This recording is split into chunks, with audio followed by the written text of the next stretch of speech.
one thing about this hot weather is you don't want to cook anything in the oven. But I'm craving cinnamon rolls, so I'm going to have to cook them in the oven. Now, it's a little bit of an extended process, very simple. I'm using my sourdough starter. This is my sourdough starter. Oh, it smells delightful. It's right in there. A little, see.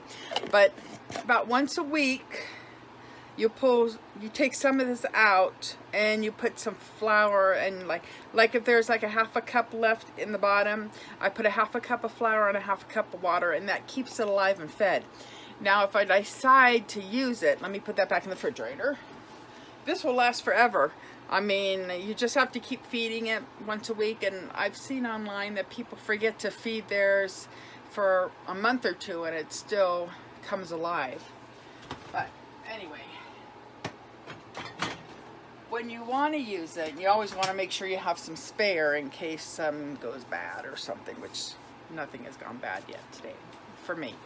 But what you do is you take out about a half cup, and then you put a half a cup of flour, half a cup of water in with that half a cup of sourdough starter.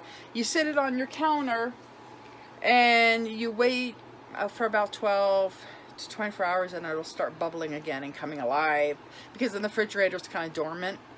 So when it comes alive, then you have like a half a cup of bubbly starter, and so you add that to the recipe. You like, for my sourdough bread, oh, air conditioning just went on. It's under 80 degrees in here, over 80 degrees.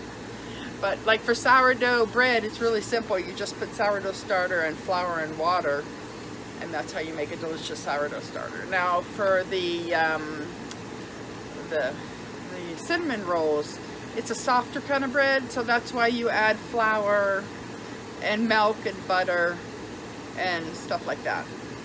And then like for the sandwich loaf I make, you add milk powder to that too, with some egg, and well, no egg, but you use the egg when you do your cinnamon rolls. I made my batter, and it has milk in it, it has eggs, it has flour, it's got sourdough starter, a little bit of sugar. But you make this batter, and I gotta wet my hands so we can do this right. Now, it has to sit overnight, so I have to cook it tomorrow morning when it's really hot, but it's already doubled in size already. My sourdough starter is happy.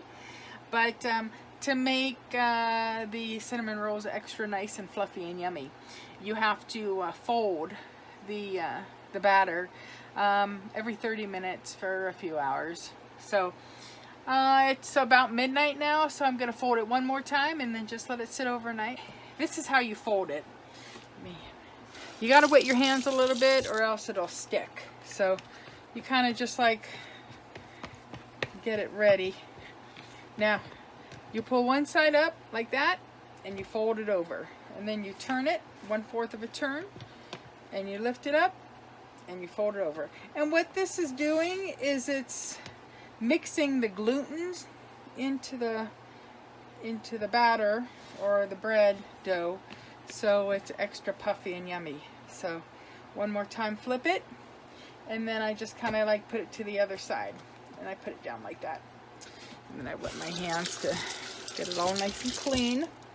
So now I just say nighty night, nighty night dough, show me how happy you are, and in the morning it'll be nice and puffy. So I let it sit for about 8 to 12 hours. Probably more like 12, whenever I decide to wake up. Put the plastic wrap over it so no air gets in it, and then I cover it one more time with this. Nighty night dough. In the morning we're making cinnamon rolls, and of course I'm going to be making some cream cheese icing to go on top too, so I'll show you all those little things that I do. But look at this. Woo! That is full all the way to the tippy top. I love it. But what I did last night at about 3, you know, before I went to bed, I thought it was best to put in the refrigerator the dough, because it could get too sour sitting out on the counter, because it's pretty hot in my RV. You're supposed to let it sit at about 65 degrees, but my RV was like 80 last night, so, and it had already puffed up a lot. So I put it in the refrigerator to finish its lung proofing, and now I took it out of the refrigerator, and I'm just gonna let it sit on my counter for about an hour to get back to room temperature, so it's nice and soft and doughy and puffy. All right, it says that it needs to be 16 by 12. So let's see if we can get this going the way it needs to be.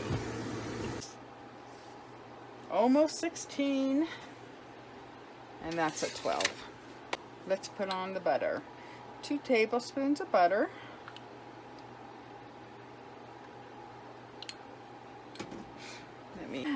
Maybe I'll put just a tad more butter on. A little bit of butter never hurt anybody, right? And now my brown sugar and cinnamon mix with just a little bit of flour mixed in. It said in the recipe, because it helps so it doesn't leak out. It said in the recipe to put sugar in, but I put brown sugar in. I think brown sugar is better. So now we're just going to do a roll. And they said to take your time doing this, because you want to make sure it's nice and tight.